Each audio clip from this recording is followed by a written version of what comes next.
보도의 진실을 들여다보고 시청자의 진심에 귀 기울이는 시간이죠. YTN 뉴스 FM 열린 라디오 YTN 시작합니다. 저는 아나운서 최희입니다. 6월부터 장마가 시작됐습니다. 올 여름 장마는 예년보다 일주일 정도 일찍 시작됐다고 합니다. 벌써부터 습하고 더운 날씨에 올여름 어떻게 나야 하나 걱정이 되는데요. 장마철인 만큼 건강과 함께 빗길 안전의 유의도 필요합니다. 이번 장마는 특히 태풍과도 더해져서 많은 비가 예상되는 만큼 침수 대비가 중요한데요. 누수가 발생하지 않도록 지붕 상태도 미리 점검하는 게 좋고요. 자주 다니는 지역에 침수 위험 지역이 없는지 미리 확인하고 침수된 도로나 물에 잠긴 맨홀을 조심하시기 바랍니다. 올 봄에 크게 발생한 산불로 인해 산사태 위험도 크다고 하는데요. 산불 지역에서는 산사태나 홍수 등 2차 피해가 발생하지 않도록 더 철저히 대비해야겠습니다. 오늘 열린 라디오에서 준비한 소식입니다. 지난 6월 초에 있었던 발전소 노동자 끼임 사고, 안타까운 사망 사고였는데요. 관련해서 어떤 보도들이 있었는지 미디어 비평 시간에 짚어보고요. 이어지는 뉴미디어 트렌드에서는 광고 기반 무료 스트리밍 서비스 퀘스트에 대한 새로운 소식들 알아보겠습니다. 열린 라디오 YTN 지금 시작합니다.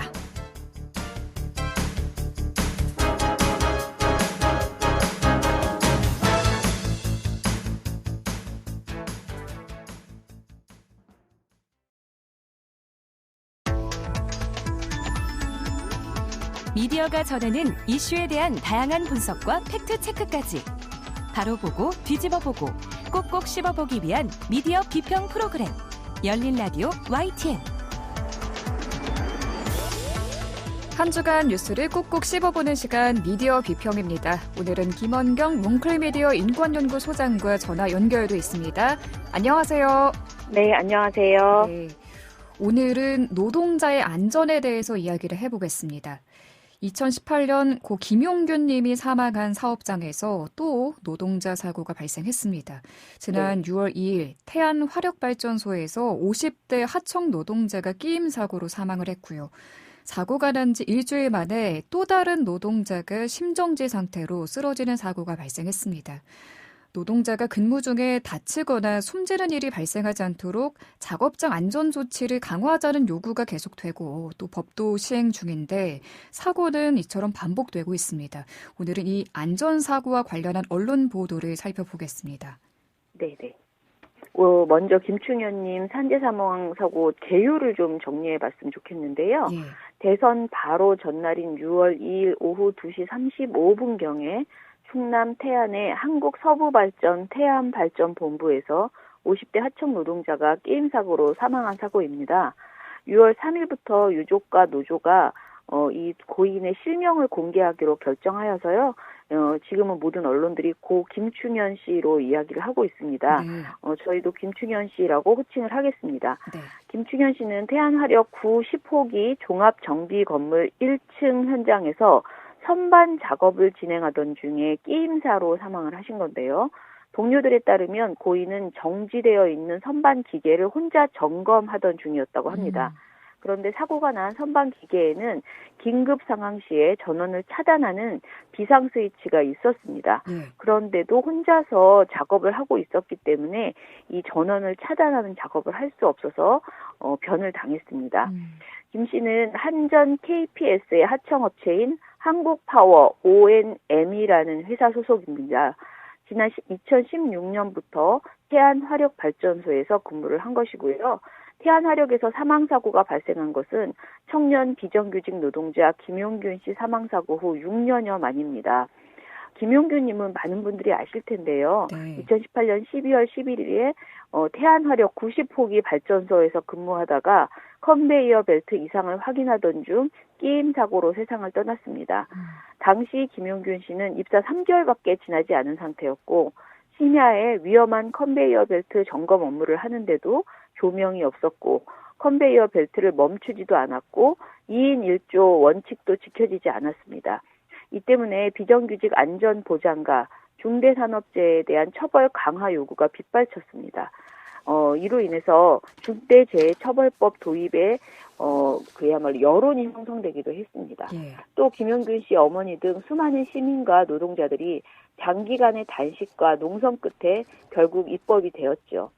하지만 6년여 만에 어쩌다 보니 이렇게 똑같은 현장에서 또 하청 노동자가 혼자 선반 기계를 점검하시다가 게임 사고로 사망했다라는 것이 너무나 슬프고 안타까운 일입니다.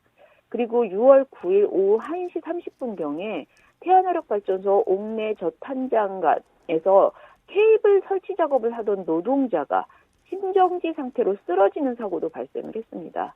다행히 이분은 돌아가시지 않았습니다. 함께 네. 작업하던 B 씨는 사고 발생 직후에 119에 신고를 했고 네. 태안화력 자체 소방대가 출동해서 A 씨를 아산 충무병원으로 이송했습니다. 이송 중에 심폐소생술을 통해서 A 씨의 호흡은 돌아온 것으로 알려져 있고요. 그런데 A 씨는 태안화력 옥내 젖한장 공사를 수주한 현대 3호 중공업의 하청업체인 파워 ENT 소속 노동자였다고 합니다. 네. 어찌됐든 이렇게 같은 그 공간에서 이렇게 여러 번의 그 산재 사고가 났다라고 볼 수 있습니다. 네. 고 김충현 씨 2인 1조 작업 규정만 잘 지켜졌더라면 말씀하신 비상 스위치를 내려서 이 변을 네. 좀 피할 수도 있었을 것 같은데 정말 안타깝습니다. 네. 말씀하신 것처럼 김충현 씨 사망 사고는 대선 전날 발생했기 때문에 한편으로는 주목을 받기도 했고 또 한편으로는 주목을 받지 못하기도 한 것 같아요. 대선 후보가 애도를 표하면서 주목을 받기로 했을 테지만 대선이라는 거대한 이슈를 앞두고 있던 터라 언론의 보도량이 많지는 않았던 것 같은데요. 실제로 어땠습니까? 먼저 언론의 보도량이 어느 정도였는지 살펴보려고 좀 찾아봤습니다. 언론의 보도라고 그 보도량이 어느 정도면 많고 어느 정도면 적다 이렇게 좀 우리가 기준점을 잡기는 어렵잖아요. 근데 이제 한국언론진흥재단이 운영하는 뉴스 빅데이터 서비스인 비카인드에서 6월 2일부터 10일까지 총 보도량을 봤습니다. 이때에 나왔던 그야말로 한 104개 정도 되는 언론사가 이 빅카인드의 모든 그 보도를 제공하거든요. 근데 그때 나왔던 그 기간의 보도가 13만 1,012건이었습니다. 그런데 이 13만 1,012건 중에서 이 사고와 관련된 보도는 총 485건 정도로 보이는데요. 이게 어떻게 나온 검색어냐면은 태안화력 또는 태안화력 발전소 또는 한전 KPS라는 키워드를 넣어보면 485건이 나옵니다. 그런데 여기에 찾아보니까 그냥 한전 KPS 회사와 관련된 다른 보도들도 섞여 있더라고요. 그래서 이 좀 전에 말씀드린 그 키워드와 함께 사망이라는 키워드가 같이 들어가 있는 기사가 몇 건인가 보니까 네. 고작 283건뿐이었습니다. 그러니까 엄밀하게 말하면 이 김충현 씨 사망 사고 관련 보도는 283건 정도가 나왔다고 볼 수 있습니다. 이게 9일간의 보도인데요. 104개 정도의 언론사가 9일간 보도한 보도량이라고 봤을 때는 결코 많은 보도량은 아니었다라고 생각이 됩니다. 네. 다만 대선 주자들의 언급이나 행보로 이 사안이 주목을 받은 것은 사실입니다. 이재명 대통령은 사고 당일, 그러니까 후보였을 때 네. 페이스북을 통해 6년 전 김용균 군이 세상을 떠난 그 현장에서 같은 비극이 또 일어났다. 태안군 원북면 태안화력발전소에서 노동자가 기계에 끼이는 사고로 목숨을 잃었다.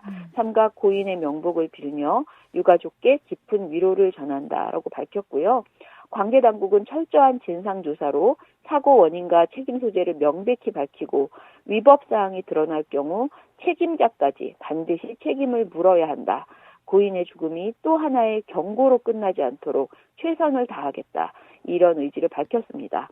또 대선 동안에 노동자 우선 행보를 보여왔던 권영국 민주노동당 대선 후보는요. 당시 사고 소식을 접하고 바로 유세를 졌고 태안군 보건의료원을 찾아서 숨진 노동자의 유족을 만났습니다. 그리고 이 일에는 빈소가 차려지지 않았기 때문에 새벽에 서울로 돌아온 뒤 본투표일인 6월 3일에 다시 태안으로 내려가서 빈소에 조문을 하기도 했습니다. 네. 사실 소장님이 오늘 이 사안으로 오늘 주제를 정하신 이유가 좋은 네. 보도를 소개하고 싶어서라고 들었는데요. 네. 관련된 좋은 보도들이 많이 있었습니까? 제가 이제 보도량이 그렇게 많지는 않았다라고 말씀을 드렸는데요. 하지만은 그래도 이 사안에 대해서 핵심을 잘 짚어주는 본질적인 보도들이 제법 나왔다라는 생각이 들었고요. 네. 그 보도들 중심으로 이 사안을 좀 설명드리고 싶어서 이 아이템을 정했습니다. 예. 이번 사망사고를 둘러싼 문제점들을 사고 자체와 대응 태도, 법적인 문제까지 두루 지적한 보도들이 있었습니다. 오마이뉴스는요, 사고 다음 날인 6월 3일에 태완하력 끼임 사망 한전 KPS 책임 회피라는 제목의 보도에서 사측의 대응이 문제가 있다라는 것을 빠르게 지적했습니다. 예. 보도에서는 한국서부발전이 하청을 준 한전 KPS가 재하청을 준 한국파워 O&M의 노동자 원청이라고 할 수 있는 이 한전 KPS의 입장을 자세히 보도했는데요. 한전은 사고 경위를 묻는 허성무 민주당 의원실에 답변을 보냈는데 그 답변에는 당일 작업 의도에 포함되지 않았던 사항이다. 이렇게 밝혔다. 이렇게 보도를 했습니다. 사실 김용균 씨 사망 당시에도 당시의 사측은 그 김용균 씨가 하던 일은 우리가 시킨 일이 아니다. 라는 식으로 변명을 한 바 있습니다. 그런데 이번에도 이런 답변을 보내왔다는데 이것이 정말 충격이었습니다. 제가 그대로 읽어보겠습니다. 네. 한전 KPS 기계 공작실 내 선반 주변을 이미 주변 정리 중 끼어 의식 없음 이렇게 보고를 했다는 겁니다. 이미 주변 정리라는 이 표현은요. 우리가 지시를 하지 않았는데 노동자가 마음대로 임의대로 주변 정리를 했다라는 것으로 느껴지잖아요. 혼자 위험한 기계를 점검하다 사망을 하셨는데 시키지 않은 청소를 하다가 사망했다라고 이렇게 표현한 것처럼 보여서 너무 유감스러웠고요. 네. 이에 대해서 발전소 동료들은 고인은 오전에 2건의 작업 의도에 따라 작업을 했고 꼼꼼한 성격이라 작업 의도 없이는 나사 하나도 만들지 않았다. 오후에 분명히 오더가 있어서 일을 했을 텐데 회사 측이 임의로 작업을 했다라고 하는 것은 거짓이다. 이렇게 주장을 했습니다. 네. 사측인 한전은 우리는 시킨 게 없다. 이렇게 주장을 하고 있는 거군요. 네네. 사고 현장에 대한 보존도 안 돼 있었다는 보도가 있더라고요. 네, 한겨레는요, 6월 4일에 태안화력서 또 노동자 사망, 사고 현장 찾은 유족들, 왜 현장 보존 안 했나라는 제목의 보도를 했는데요. 이 보도에서는 6월 3일 오후에 현장에 가보니까 이미 전날 발생한 사고 흔적을 모두 다 훼손했다라고 이렇게 보도를 했습니다. 예. 수사 중 출입금지 푯말을 세워놓고 기계 설비와 재료들은 이미 정비가 된 데다가 혈흔까지 다 지웠다라고 하는 겁니다. 이 보도에서는 태안화력 김충현 비정규직 노동자 사망사고 대책위원회가 밝힌 내용을 자세히 담은 건데요. 현장은 공작 기계들이 가득했으나 이를 김충현 씨 혼자 다뤘다고 상황을 설명했습니다. 소장은 부품 이름도 몰랐으며 작업 안전 계획서, 작업 표준서는 보이지 않았다라고 설명을 하고 있습니다. 작업자들이 아침마다 기록하는 툴박스 미팅 기록은 김 씨 혼자 기록한 곳이 전부였다. 결국 이번 사고는 관리부실 사각지대에서 위험에 외주하가 부른 인재다. 이렇게 대책위에서는 주장하고 있는 것입니다. 또한 김충현 씨는 한국파워 O&M이라는 회사 소속으로 근무했다라고 했잖아요. 네. 그런데 이것 자체가 안전과 정비 외주화에 따른 참사다라는 것을 보여주는 것일 수도 있습니다. 사망한 김충현 씨는 2016년 당시에 한전 KPS의 하청업체에 취업했습니다. 취업이 된 이후에 하청업체가 바뀔 때마다 고용승계를 통해서 9년째 이곳에서 일해온 것이라고 합니다. 이 회사는 한전 KPS와 올 2월부터 내년 1월까지 태안화력발전소 1에서 4호기, 7에서 10호기에 유지 보수 업무를 하는 계약을 맺어왔고요. 태안사무소에는 25명이 근무하고 그중에서 선반을 담당하는 분은 김 씨 한 명뿐이었다고 합니다. 그러니까 애초에 2인 1조가 불가능한 것이었죠. 마지막으로 원청인 한국서부발전 처장급 간부는 종합정비동은 90호기가 건설 당시 지었으며 한전 KPS의 건물과 공작기계 등을 모두 임대했다. 이곳에서는 발전소에서 필요한 볼트 같은 부품 등을 만드는데 정규한 부품은 전문 업체에 따로 주문해서 납품받는다. 이렇게 입장을 냈거든요. 네. 이 또한 원청 책임이 아니다라는 입장을 내놓은 것입니다. 건물과 기계를 다 임대해서 쓰고 있으니 임차해서 관리하는 업체들의 문제였을 뿐이다라는 입장인 거죠. 네. 김용균 씨가 사망했던 6년 전 태안화력발전소에서 김용균 님이 숨진 이후 같은 작업장에서 또 다시 노동자 사망 사고가 발생했다는 게 참 충격적이고 너무나 안타깝습니다. 네. 마지막으로 더 하시고 싶은 이야기 있으실까요? 사실은 이제 이거 제가 지금 말씀드린 것 말고도 좋은 보도들이 더 있고요. 이번에 관련 보도를 보면서 이런 생각이 들었습니다. 언론이 누군가의 죽음을 어떻게 보도하고 그 배경을 얼마나 잘 파헤치는가에 따라서 이렇게 많은 변화, 많은 점이 드러날 수 있다라는 것을 새삼 느꼈는데요. 문제는 사망했을 때만 보도하지 말고 사망 이전에 노동자 안전에 대해서 예방에 대해서 좀 더 언론이 많이 보도해주면 좋겠다라는 것입니다. 예. 산업안전보건법과 중대재해처벌법이 존재함에도 여전히 우리 주변에는 계속 일하다 죽거나 다치는 분들이 발생하고 있습니다. 물론 모든 사고를 우리가 예방할 수는 없습니다. 그런데 그때마다 제대로 된 진상규명이나 보상을 받지 못할 것이라는 불신이 우리 사회에 팽배하고 있고요. 또 같은 사고가 발생되지 않도록 문제를 해결하고 예방이 될 것이다라는 기대도 사실 많이 하지 못하고 있습니다. 네. 이런 상황을 개선하기 위해서는 당연히 입법, 사법, 행정부 모두가 노동자의 생명과 안전을 우선에 두고 일을 해야겠죠. 상식적으로 생각을 해보면 국회는 이와 관련된 보완 입법을 해줘야 되고 사법부는 이렇게 사람을 죽이는 노동 환경을 방치해서 노동자를 죽음에 이르게 한 그런 기업에 대해서 엄중하게 처벌을 해야겠죠. 그리고 행정부는 더 말할 나위 없이 할 일이 많이 있습니다. 그러나 여기에서 그 누구보다 중요한 게 언론이라고 생각이 듭니다. 언론은 이 노동자 안전, 인권 문제에 대해서 무엇이라고 이제 주로 변명을 하냐면 이게 보는 사람이 별로 없다. 한마디로 조회수가 나오지 않는다. 그리고 이런 기사가 재미가 없다. 좀 더 심하게 말하면 돈이 안 된다. 이런 이유들로 노동인권과 관련된 이슈를 조금 불편하게 밀어두는 경향이 있습니다. 그런데 언론의 역할이 무엇인지 생각해보면요. 우리가 살고 있는 환경에 대한 감시잖아요. 우리가 안전하게 살고 있는지 이런 것을 감시하는 건 언론 본연의 역할이라고 생각을 합니다. 사람이 죽기 전에 사람을 살리는 보도를 했으면 좋겠다. 이런 생각이 듭니다. 예. 고인의 명복을 빌며 유족에게도 위로의 말씀을 드립니다. 오늘 말씀 여기까지 듣겠습니다. 고맙습니다. 감사합니다. 네, 지금까지 뭉클미디어 인권연구소장 김원경 소장과 함께했습니다. 진실을 전합니다. 진심을 다합니다. 시청자 여러분의 목소리에 귀 기울이는 YTN 뉴스 FM 열린 라디오 YTN 토요일 저녁 8시 20분과 일요일 밤 11시 20분에 방송됩니다.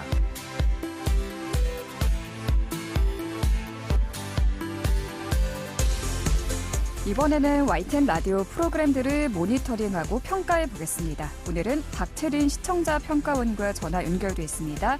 안녕하세요. 네, 안녕하세요. 네, 이번 주에는 어떤 프로그램 모니터링 하셨나요? 네, 이번 주에는 매주 평일 오전 7시 15분부터 9시까지 방송하는 뉴스파이팅 김영수입니다를 들었습니다. 네, 뉴스파이팅 김영수입니다. 오늘 첫 번째로 짚어볼 내용은 어떤 건가요? 네, 대선 기간이었음에도 불구하고 정책에 무관심했다는 점을 짚고 싶습니다. 이번 대선은 아시다시피 대통령의 불법 계엄으로 갑작스럽게 그리고 단기간에 치러졌는데요. 예.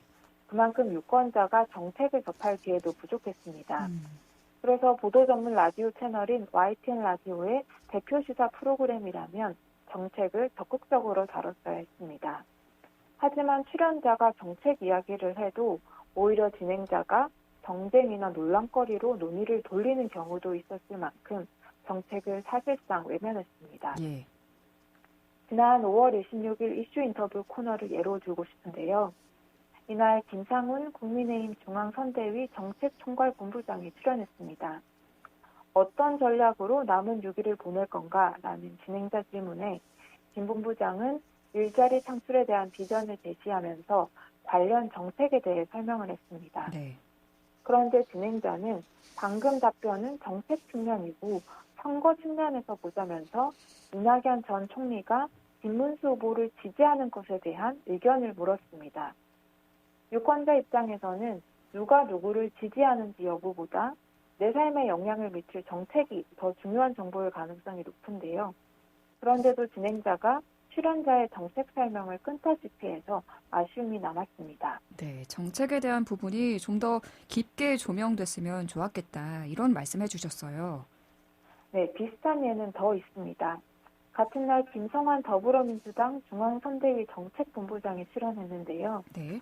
이때 김성환 정책본부장은 재난지원금과 지역화폐 같은 정부의 재정적 지원에 대해 설명을 했습니다. 그런데 이 정책은 재정 확보 방안이 충분히 제시되지 않아서 비판이 여러 차례 제기됐었는데도 민주당은 이에 대해 충분히 답변을 하지 못했었는데요. 그렇다면 정책본부장이 출연한 만큼 진행자는 재정은 어떻게 마련할 것인지 물어볼 법합니다. 네. 그런데 정책에 대한 설명만 듣고 진행자는 추가 질문 없이 다음 주제로 넘어갔습니다. 이번 선거는 특히 정책에 대한 이야기가 나오는 경우도 드물었는데요. 출연자가 이렇게 정책 이야기를 먼저 꺼냈을 때 이 논의를 좀 더 살려서 재정 마련 방안을 재차 요구하는 등 검증을 했더라면 하는 아쉬움이 크게 남았습니다. 이날 외에도 부실한 답변을 듣고도 다음 질문으로 넘어가는 방식의 진행이 반복됐습니다. 예. 유권자에게 진짜 필요한 정보가 무엇인지 염두에 두고 진행을 했다면 대선 기간에 좀 더 필요한 방송이 될 수 있었을 것입니다. 또 다른 문제는 어떤 게 있었을까요? 네, 진행자가 재질문하지 않아서 생긴 다른 문제도 짚어보겠습니다. 하나는 사실 여부가 의심되는 발언을 그냥 지나가고 또 출연자가 의도적으로 질문에서 비껴나가는 답변을 하는데도 다음 주제로 넘어가 버린 경우입니다. 지난 5월 30일 개혁신당 후보였던 이준석 의원이 출연했는데요. 예. 이날은 이준석 당시 후보가 TV토론에서 한 여성 혐오 발언에 대해 해명성 답변을 했습니다. 예. 이 후보가 당시 제기했던 혐오 발언과 관련해서 진행자는 이미 당사자인 이재명 당시 후보의 장남이 벌금형을 선고받았고 이 후보가 사과를 했다는 게 민주당 입장인데 어떻게 생각하느냐고 이 후보에게 물었는데요. 그러자 이 후보는 본인은 이재명 후보의 공식 사과나 유감 표명을 본 적 없다라는 답변을 합니다. 본인이 본 적이 없다고 해서 사과한 사실이 없다고 볼 수 없으니 충분한 해명이 될 수 없습니다. 네. 그리고 뒤이어 이 후보는 TV토론에서 한 혐오 발언과 무관한 이재명 당시 후보 아들의 다른 혐의, 즉 도박 관련 내용을 다시 문제를 삼았는데요. 정리를 해보면 이준석 당시 후보는 진행자가 요구했던 내용에 대해서는 모호하게 답변하고 이 사안과 무관한 다른 사안을 문제 삼으면서 답변을 사실상 회피했습니다. 그런데 진행자는 별다른 제지 없이 다음 질문으로 넘어갔습니다. 네. 이후에도 이준석 당시 후보의 이런 답변 태도가 반복됐는데요. 진행자는 이 부분을 그냥 지나쳤습니다. 출연자가 답변을 회피하거나 두루뭉술 넘어가는데도 수동적으로 준비한 질문만 하는 진행자의 태도가 좀 답답하게 느껴졌습니다. 네, 오늘 말씀 여기까지 듣겠습니다. 고맙습니다. 네, 감사합니다. 네, 지금까지 박채린 시청자 평가원이었습니다. 열린 라디오 YTN에서는 시청자 여러분의 목소리를 듣습니다. 참여 신청과 의견은 유료 문자 샵 0945, 우물정 0945나 YTN 라디오 프로그램 열린 라디오 YTN 게시판을 통해 남겨주세요.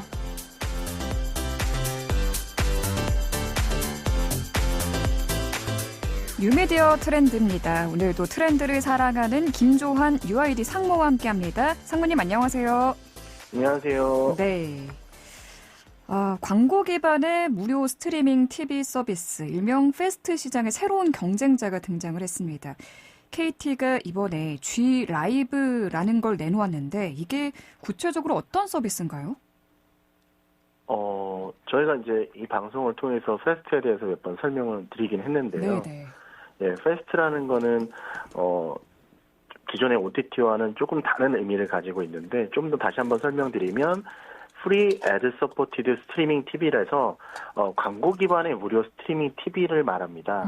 그래서 지금 KT 지니 TV에서 새로 선보인 G라이브 같은 경우는 24,000편 정도의 무료 콘텐츠를 실시간 채널처럼 연속 재생하는 편성형 스트리밍 서비스를 말하고요. 지금 현재는 지니TV에서 G라이브 메뉴로 선택해야 볼 수 있지만 네. 좀 다른 패스트 채널과는 조금 다른 게 이어보기라든가 다음 회차 자동 재생, 몰아보기 이런 기능들을 개인화 기능을 따로 제공한다고 해요. 지금 삼성 TV 플러스라든지 LG 채널 그리고 딜라이브의 디바 같은 경우는 이런 기능은 제공하진 않거든요. 네. 그래서 지금 콘텐츠도 뭐 오리지널 드라마, 그러니까 ENA, 스튜디오 지니에서 제작한 오리지널 드라마라든가 고전 명작 등 영화, 해외 시리즈, 뭐 유아 어린 콘텐츠 등을 통해서 다양하게 콘텐츠를 제공한다는 게 좀 특징인 것 같습니다. 그렇군요. KT 같은 통신 기업이 이런 광고 기반 무료 스트리밍 TV 서비스, 패스트 서비스에 뛰어든 이유가 궁금해요. 통신사라고 하면 좀 이상하지만 어떻게 보면 유료 방송사, 우리 IPTV라고 봤을 때는 어쩔 수 없는 선택이라고 볼 수 있을 것 같고요. 지금 결국에는 우리가 기존의 OTT 서비스에 익숙해지다 보니까 이 편성이라는 거에 점점 익숙하지 않게 돼요. 무슨 얘기냐면 몇 시에 어떤 방송을 봐야 되고 몇 시에 어떤 방송을 그게 아니라 제가 시간이 났을 때가 방송 편성과 시간이 안 맞을 때가 많거든요. 그럼요. 근데 또 다른 게 OTT에 들어가면 그 에피소드를 또 골라야 되잖아요. 그런 것들을 좀 두 가지 장점을 좀 섞어서 VOD 중심에서 보면서 채널처럼 보는데 새로운 경험 그리고 고객들한테 계속 좋아하는 장르와 좋아하는 채널 콘텐츠를 보여주면서 체류 시간을 높이게 하기 위한 전략 때문에 이제 통신사가 진행을 하는 거고요. 또 하나는 이제 방송 아까 얘기했던 안 보는 채널들이 계속 나오지 않습니까? 그 편성 때문에. 네. 그리고 재방송 채널들이 상당히 많아요. 그러니까 오리지널 채널들도 있지만 이제 계속 재방송하는 채널도 많이 있어서 그런 것들의 또 수익화나 이런 것들을 광고 기반으로 명확하게 통신사가 광고 수익을 얻을 수 있는 요게 이제 패스트거든요. 보통은 이제 채널을 사와서 방송사가 이제 직접 운영하는 형태를 떠나서 패스트는 IPTV 이제 KT가 직접 콘텐츠를 수급해서 운영하면서 광고 수익을 얻는 VOD 서비스와 굉장히 흡사한 모델입니다. 그래서 앞으로 이제 점점 시청률이라든지 여러 가지의 이제 어떻게 보면 좋은 소식보다 나쁜 소식들이 너무 많잖아요. 근데 이런 것들 통해서 아직도 많은 사람들이 IPTV 앞에 시청을 하고 있어요. 그 사용자들한테 새로운 수익 모델을 가져가면서 미래 가치를 좀 높이는 쪽의 전략을 펼치는 게 아닌가라는 생각이 듭니다. 네, 소비자 입장에서 보면 굉장히 매력적으로 느껴지는데 KT 입장에서 보겠습니다. 조금 전에 패스트는 광고 수익으로 돌아가는 구조라고 말씀해 주셨는데 그럼 이 KT도 이 수익 구조가 결국 광고료로 이렇게 만들어지는 걸까요? 그렇죠. 지금 원래 광고라고 하면 뭐 어드레서블 광고라고 해서 기존의 방송 중에서 잘 안 팔리는 큐톤을 통신사가 가져가서 거기서 광고를 대행하는 사업이 있었는데 그런 것들은 많은 광고 기회가 생기지만 그 광고주들이 원하는 광고 인벤토리라고 하는 광고 기회는 생기지는 않거든요. 그래서 정교한 광고 타겟팅은 시청 데이터나 아니면 프로그램들을 원하는 광고주들이 원하는 프로그램들을 잘 만들어서 이제 타겟팅을 통해서 맞춤 광고를 제공할 수 있는 이런 것들을 할 수 있고요. 그리고 고객 접점은 아까 얘기했던 편성을 벗어나서 VOD, TV에서 내가 원하는 예를 들면 맛있는 녀석들을 하루 종일 본다든지 무한도전을 하루 종일 본다든지 1박 2일 하루 종일 본다든지 하는 등의 방송 편성을 넘어선 프로그램들을 제공하면서 고객들이 좀 더 지니TV에서 머무를 수 있는 그래서 결국에는 광고주나 사용주나 플랫폼들이 윈이 될 수 있는 것들을 원하는 거라고 볼 수 있고요. 그리고 결국에는 신사업 모델, 신성장 모델 이런 것들이 뭐가 있냐라고 얘기할 때 유료방송 사업자, OTT 다들 지금 던지고 있는 게 광고 그리고 패스트이거든요. 네. 그래서 IPTV 플랫폼 경쟁력 강화 측면에서 하는 게 아닌가라는 생각이 듭니다. 네, 상무님 저희가 지난 시간에 현대자동차에서 시도 중인 차량용 패스트 시장에 대해서 이야기를 나눠봤잖아요. 네. 요즘 이렇게 국내에서도 패스트 서비스에 관심 갖는 기업들이 하나둘 보이는데 아직까지는 미국처럼 본격적으로 자리를 잡은 건 아닌 것 같거든요. 우리나라 패스트 시장 지금은 어느 정도 단계라고 볼 수 있을까요? 전 세계 시장에서 봤을 때 미국은 진짜 말 그대로 많이 성숙돼 있어요. 이 패스트라는 시장 자체가. 아직도 TV를 많이 보고 그다음에 IPTV 같은 사업 모델이 안 들어왔었거든요.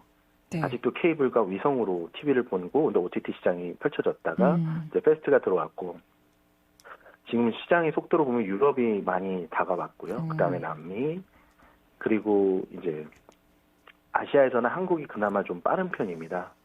근데 아직은 뭐 말씀하신 것처럼 우리가 패스트라는 걸 사실 미국이나 유럽이나에서 시청자들은 패스트라는 이름 자체를 잘 모르실 거예요. 근데 쉽게 접근이 가능하니까 보는 거고 한국도 아직은 초기 단계로 하지만 시청 시간이나 이런 거 봤을 때는 우리나라 그 OTT 시청 시간으로 봤을 때 5위권 정도까지는 올라왔습니다. 근데 아직 광고라든가 이런 것들이 아시아에서는 한국이 좋은 시장은 아니에요. 광고 시장이. 그래서 앞으로 좀 더 시간이 필요하겠지만 시장은 많이 이제 올라오고 있고 아시아에서는 한국이랑 일본, 그다음에 대만 정도가 이 패스트가 가장 성공할 수 있는 시장으로 좀 예측되고 있어서 많은 투자들이 앞으로 있을 거라고 생각이 됩니다. 네. 최근에는 패스트 서비스에 유료 채널을 더한 새로운 방식, 즉 하이브리드 모델이 나온다고 하던데요. 이게 기존 유료 방송 시장의 흐름을 바꾸는 신호가 될 수 있다는 얘기도 있더라고요. 이런 변화 어떻게 보시는지 궁금합니다. 결국에는 이제 유료 방송이라는 거는 지정된 사용자들한테 이제 보여지는 방송이고 이 유료 방송에서 패스트 결합의 하이브리드가 되면 궁극적으로 소비자들도 자기가 좋아하는 채널들이 늘어나고요. 그리고 유료 방송 사업자들 입장으로는 채널 수급 비용이 줄어듭니다. 오히려. 네. 예, 그래서 이제 비용보다는 수익을 발생하는 것들이 좀 나오고 이제 규제나 이런 것들이 또 얘기가 나올 텐데 이 패스트 사업자들이 굉장히 방송 사업자들의 원래 기존 룰들을 많이 따르고 있어요. 법, 광고라든지 광고 규제라든지 이런 것들을 그냥 어떻게 보면 디지털 사업자 규제 시점이 아니라 유료 방송 사업자처럼 움직이는 움직임들은 예전에 삼성과 LG 통해서 다들 움직이고 있거든요. 그래서 결국에는 패스트가 들어오면 시청 경험 패턴의 변화. 그래서 이제 예를 들면 나는 OTT를 보는 건 좋아하는데 방송을 특정 에피소드 고르는 게 너무 힘들어. 나는 그냥 무한도전 보고 싶은데 1박 2일을 보고 싶은데 나 혼자 산다를 보고 싶은데 라고 했을 때 그런 방송을 볼 수 있게 더 많이 접근성을 제공하면서 사용자들이 시간을 더 많이 쓰게 되면 궁극적으로 유료 방송 사업자들도 수익을 더 얻을 수 있는 이런 하이브리드 모델들이 뭐 KT뿐만 아니라 SK나 뭐 지금 SK도 진행을 하고 있고요. 이제 LG U+도 관심이 있다고 하니 지켜보면 좋을 것 같습니다. 네. 요즘 K-드라마나 예능이 세계적으로 인기가 많잖아요. 이런 우리 콘텐츠가 패스트 서비스를 통해서 더 많이 해외로 나갈 수도 있을까요? 네, 당연하다고 생각하고요. 지금 넷플릭스를 제외하면 뭐 글로벌 OTT 플랫폼에서 한 콘텐츠를 적극적으로 구매하고 방영하는 데는 이제 동남아 타깃이 많습니다. 근데 예를 들면 북미라든가 남미 시장이나 유럽 시장의 한국 콘텐츠가 아직도 많이 쉽게 볼 수 있는 기회가 많이 없거든요. 근데 예를 들면 이 패스트 같은 경우는 이제 채널을 돌리다가 만날 수 있는 기회가 있고 그리고 또 콘텐츠를 넷플릭스뿐만 아니라 다른 곳에서 볼 수 있다는 것들 그리고 많은 아시아권이라든지 유럽권이라든지 다양한 채널들을 플랫폼들이 가져가려고 해요. 근데 그중에서도 가장 인지도가 높은 건 그래도 K 콘텐츠다 보니까 그렇게 좋은 드라마, 좋은 예능, 좋은 뭐 K-팝 채널들 최근에 SM타운이 글로벌로 채널을 런칭한 것처럼 그런 기회들은 계속 있다고 생각이 듭니다. 네. K 콘텐츠가 더 넓은 전 세계로 쭉쭉 뻗어나가길 바라면서 오늘 말씀 여기까지 듣겠습니다. 고맙습니다. 네, 감사합니다. 네, 지금까지 김조한 UID 상무였습니다. 열린 라디오 YTN 오늘 순서 여기서 마무리합니다. 저희 프로그램은 YTN 라디오 홈페이지와 유튜브, 팟빵을 통해서도 다시 들으실 수 있습니다. 오늘 끝곡은 라이오넬 리치의 헬로 준비했고요. 저는 다음 주 이 시간에 다시 돌아오겠습니다. 아나운서 최유였습니다. 고맙습니다.